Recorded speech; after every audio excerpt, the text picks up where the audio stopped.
Welcome to my channel. Assalamualaikum warahmatullahi wabarakatuh. Saya ingin mengajak teman-teman untuk mengikuti cerita saya tentang Bung Karno dan Bung Hatta.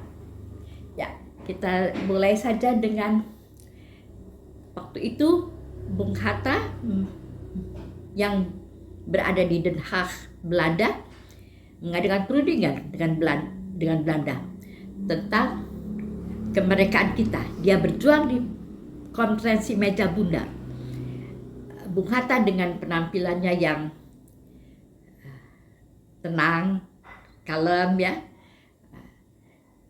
Kemudian dia adalah seorang sarjana hukum ya. Jadi pada waktu itu kalau mau belajar hukum mesti ke Belanda ya.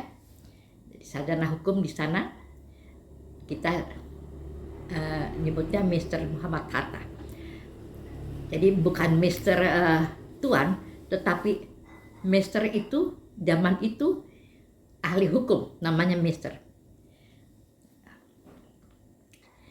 Ya, jadi dia ada di Belanda mengadakan perundingan di konferensi meja bundar dan disetujui negara Indonesia itu dalam keadaan terpecah-pecah, federal. Bung Hatta suka itu. Dia merundingkannya dalam keadaan federal, bukan RI, bukan NKRI, dia tapi terpecah-pecah.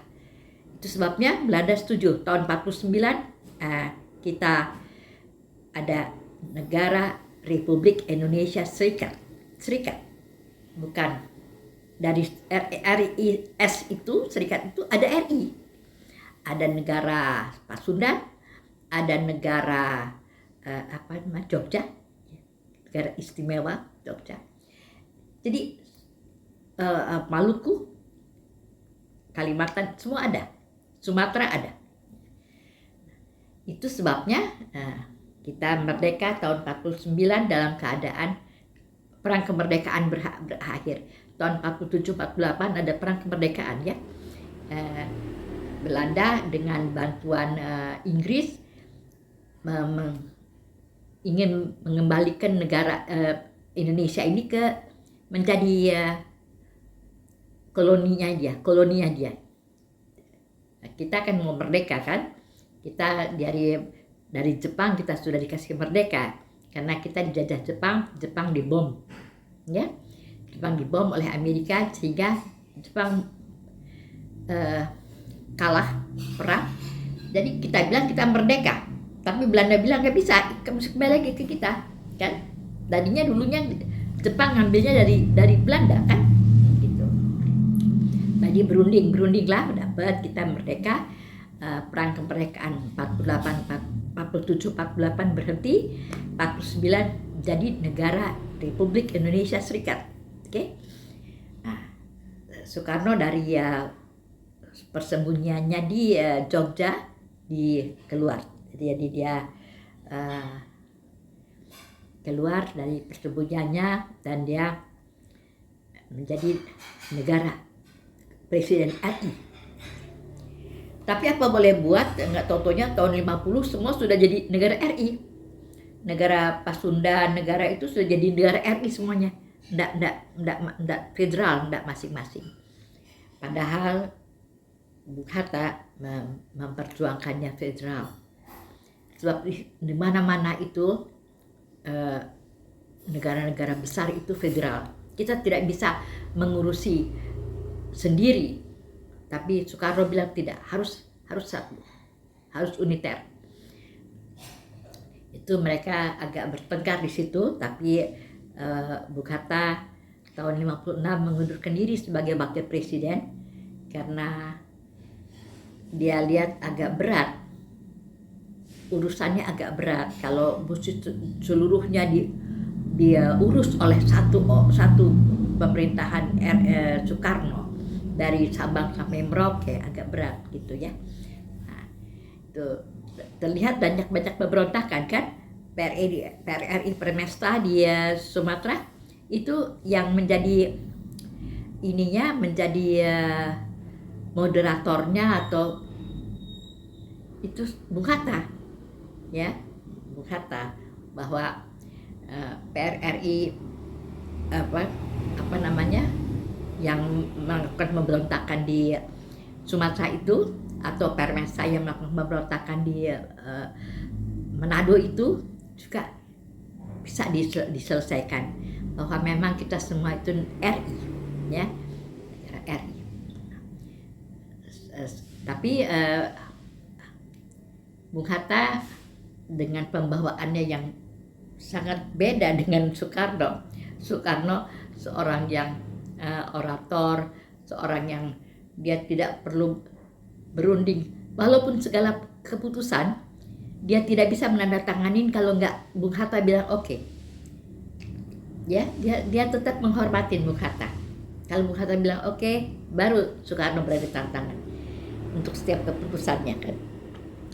Tapi akhirnya Bung Hatta mengundurkan diri tahun 56. Tapi Soekarno itu banyak sekali fansnya, ya. Rakyat sangat ini sama Soekarno, sangat nurut, ya, dan sangat memuja dia sebagaimana dia tuh orator. Semua kebijakannya walaupun untuk rakyat itu lumayan ini prihatin, berkorban, tapi diam aja semuanya. Seperti kita tahun 56 itu kita ini loh, makannya beras bulgur loh. Ada pernah makan beras bulgur. Itu tahun 56 Pak ya. Bukan, tahun 60. Tahun 62 barangkali. Tahun 62 kita udah makan beras bulgur. Tapi Soekarno pinter ini sih, dia pinter melobi ke negara-negara untuk minta semacam bantuan tak bagaimana gitu ya. Jadi dia ke Amerika, dia kemana-mana minta bantuan. Dulu saya pernah cerita tentang adanya Asia Afrika ya di Bandung ya. Jadi kota Bandung itu untuk Soekarno adalah suatu kota yang merupakan pijakan pertama dia untuk mewujudkan cita-citanya. Jadi cita-citanya itu semua terinspirasi waktu dia di Bandung. Dari tahun 21 sampai tahun 34 dia di Bandung itu sangat banyak sekali masukan atau inspirasi atau dari istrinya juga Inggit Garnasih yang membawa dia ke gerbang kemerdekaan. Inggit Garnasih, ya. Jadi dia itu sebetulnya sangat berterima kasih kepada kota Bandung. Walaupun dia di situ pernah juga di penjara di Bancai, kamar nomor 5 tahun berapa ya, sering dia di penjara di Bancai, di Bandung. Dia sering di penjara, sering dibuang ke Digur, sering dibuang ya, beliau sering dibuang ke ND Flores, pernah ke Bangka, pernah ya ketika ketemu sama Fatmawati itu di Bangka kalau nggak salah. Jadi beliau sering benar dibuang ya, sering benar di penjara ya. Yang terutama yang itu di Bandung di Bancai ya, sebagai dia tuduh sebagai orang yang memberontak lah ya kepada pemerintah Belanda. Itu tentu saja dia dipenjarakan. Terus tapi dari zaman dulu ke zaman dulu dia waktu di Jogja dia bikin buku Sarinah.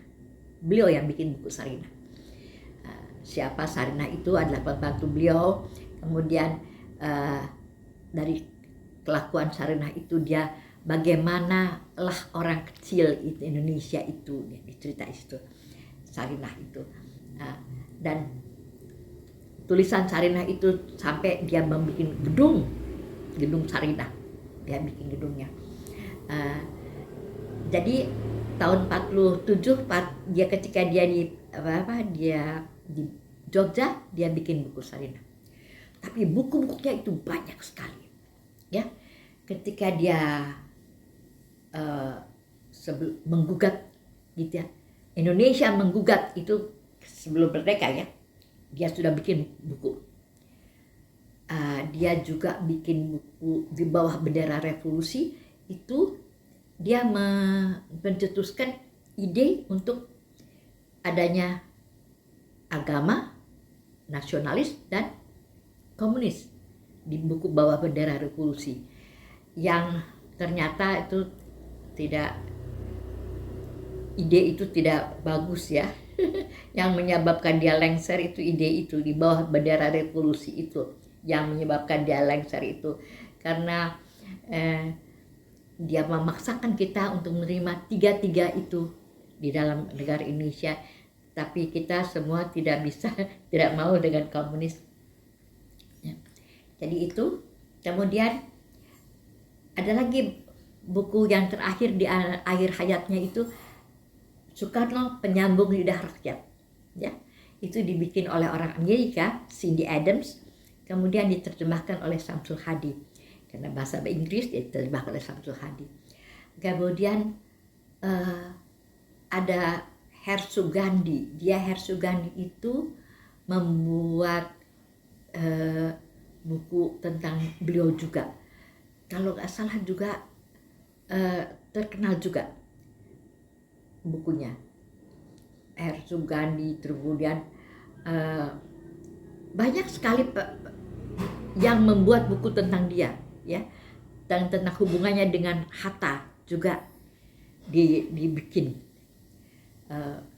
Jadi kalau kalian mau mengingat-ingat Soekarno sebagai pahlawan, the only pahlawan, pergilah ke buku-buku itu penuh cerita dia. Tentu Anda terinspirasi, tentu Anda ikut